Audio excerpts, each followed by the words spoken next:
Hey y'all, welcome back to my YouTube channel. Welcome back to my channel.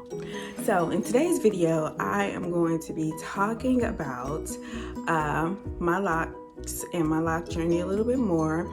I'm going to be discussing the dermatitis that I mentioned in the first video, seborrheic dermatitis. I hope I'm saying that right.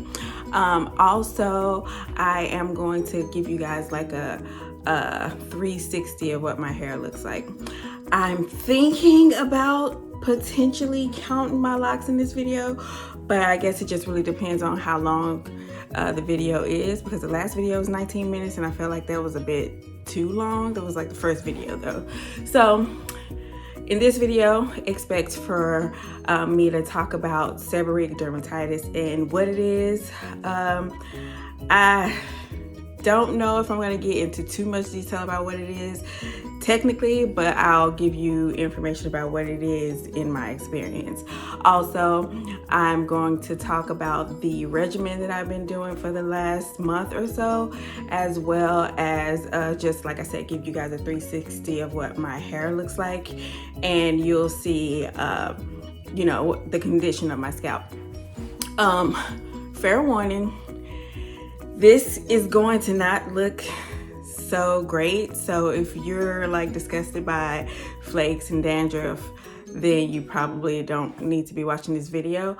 And it's wash day, so my hair is super flaky and I might have, you know, flakes on my shirt. It's just a part of the journey. Anyway, so I have been battling or experiencing the drawbacks, if you will, of seborrheic dermatitis since probably since before I realized what it was. So when I used to get relaxed, I noticed that my scalp in the back would always get chemical burn, and I just figure, oh, it's a chemical burn. But when I went natural, that same part of my scalp continued to be, you know, very scaly, very dry, very flaky, even though I wasn't putting chemicals on my hair anymore. So I was like, something is happening here. So I didn't really do anything about it. And then when I started to get braids, after my hair grew out a little bit, if you remember in the last video, I talked about living in Missouri and all of that. So I started wearing braids in a period of time while I was living in Missouri. And again, wasn't putting chemicals or anything on my hair. And I noticed that at the base of some of the braids, I would get these huge flakes that, of course, they couldn't go anywhere because my hair was braided. And fast forward to now, I'm still experiencing that with my locks. And it is something that is super frustrating because sometimes I just want to give up and, you know, shave my head and just go back to being a loose natural, because I feel like it's an easier way to manage seborrheic dermatitis, because again, it's not something that can be cured. It's just something that you have to try to figure out how to maintain. So I am now experiencing that while I have my Microlocs. So what I have been doing was I'll do pre-poo with olive oil, extra virgin olive oil, and apple cider vinegar, diluted apple cider vinegar with the mother in it. And I would tie my hair down under like a shower cap for maybe like 20 minutes or all day sometimes. And then that helps to loosen up the scaliness on the scalp, so that when I wash my hair, I don't have to feel like I'm like scraping my scalp, because then that just makes things worse. So I was doing that for probably all the way up until like last month when I started doing this new routine. And then I would wash that out with a shampoo, and then I would oil my scalp. But it would be like immediately, as soon as my hair dried, or immediately the next day, the scaliness would come back. So it was almost like I needed to wash my hair, if not every day, every few days, in order to keep the flare-ups at bay. So when I started going to my loctician that I go to now that maintains my locks, she told me that she's been doing some research on seborrheic dermatitis, trying to find the most appropriate regimen for my hair. And we found that olive oil, extra virgin olive oil, is a trigger.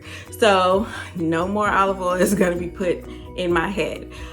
So now we're basically using a base that includes tea tree oil, and I want to say almond oil is a good oil for it. So she created a concoction that I'm going to actually use today after I wash my hair to see if that helps me and gives me any relief.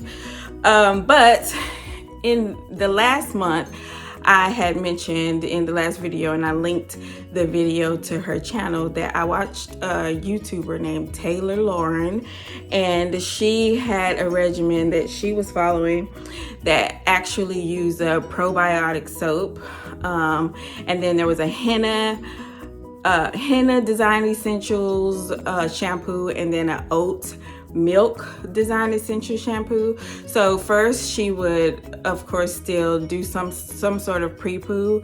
She was using some black castor oil, Shea Moisture line, but I still use diluted apple cider vinegar, and I just put it in a small travel size spray bottle and spray it all over my head. I still cover it with a shower cap and my scarf for 20 minutes. Then I get in the shower and I use the probiotic soap. I let the probiotic soap sit on for maybe like 5 minutes. I do my business, and then without rinsing the probiotic soap out, I go in with the henna Design Essentials shampoo first, and I'm gonna put pics in the video so you guys can see what I'm talking about. And then I wash my hair.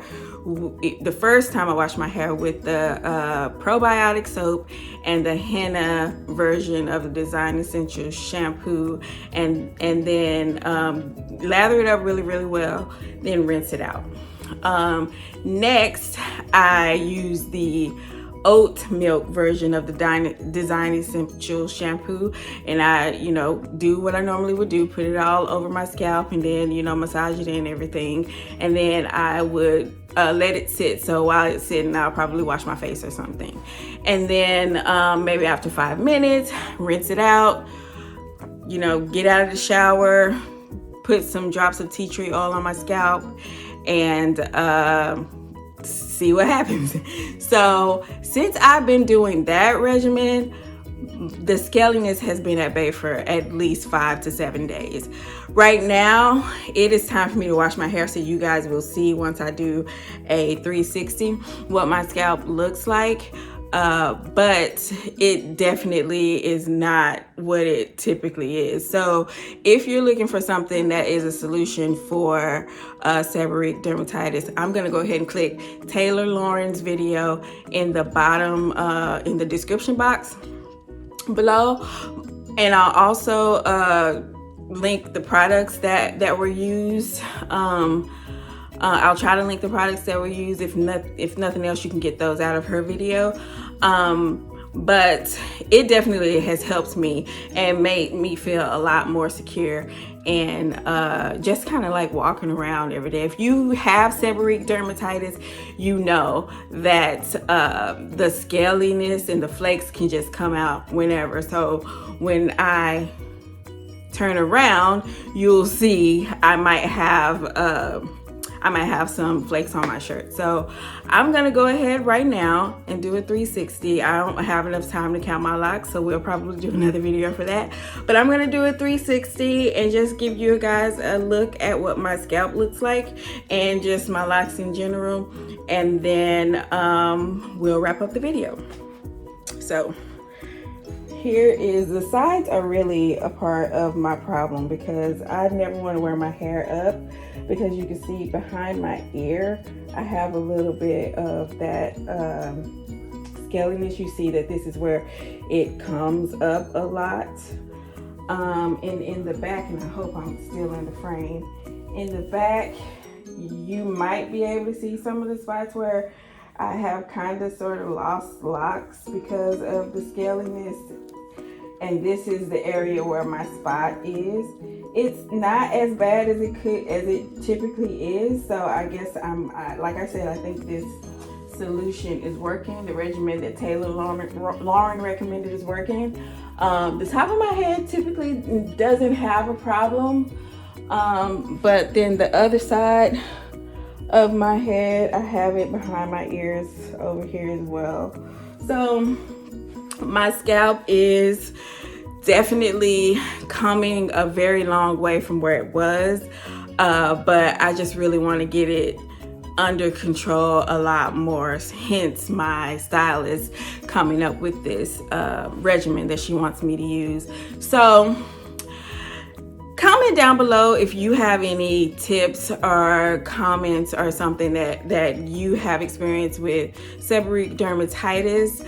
I will do another video being super technical about seborrheic dermatitis, but I just really wanted to get this one out really quick about my experience with it, because it seems a little bit more natural, a little bit more organic, just sharing with you what my experience is with it. And then the next video, maybe I'll count my locks. But I'm gonna go wash my hair. I hope you guys enjoyed the video. Make sure you like, give me some comments and information down below that you find helpful in your lock journey. Subscribe, turn post notifications on, share. You know, I am trying to get out here and see what I can do as far as like providing some insight to people who have hair like mine. So yeah, thank you guys so much for watching, and I'll talk to you soon.